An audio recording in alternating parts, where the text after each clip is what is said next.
চেষ্টা করে। হ্যালো বন্ধুরা, তো আজকের ভিডিওটা পুরো ইন্টারেস্টিং হতে চলেছে, কেউ ভিডিওটা স্কিপ করবে না, পুরো ভিডিওটা দেখো।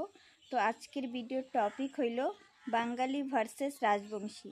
তো বাংলায় যেটা আমরা বলি হাড়ি, সেটা রাজবংশীতে বলে হামাই কচি ডেক। আর আমরা যেটা বাঙালিতে বলি যে বালতি, সেটা রাজবংশীরা বলে হামাই কচি জলঠিং। আমরা যেটা বাঙালিতে বলি কড়াই, সেটাই রাজবংশীরা বলে হামাই কচি লিহাই। আমরা বাঙালিতে যেটা বলি থালা, সেটা রাজবংশীতে বলে হামাই কচি থালি।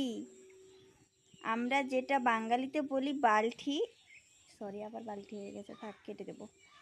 আমরা বাঙালিতে যেটা বলি বাটি, সেটাই রাজবংশীতে বলে হামাই কচি খুরি। আমরা বাঙালিতে যেটাকে বলি যে খুন্তি, সেটাই রাজবংশীতে বলে হামাই কচি মাছ ভাজি। আমরা বাঙালিতে যেটাকে বলি চামচ, সেটা রাজবংশীরা বলে হামাই কচি চামচ। আমরা বাঙালিতে যেটাকে বলি ডাল ঘাটার, সেটা রাজবংশীতে বলে হামাই কচি ডাল ঘুটনি। তো আজকের ভিডিওটা কেমন লাগলো প্লিজ কমেন্টে জানাও। আর ভালো লাগলে প্লিজ ভিডিওটা একটু বেশি বেশি করে শেয়ার করো, লাইক করো, কমেন্ট করো। Bye bye.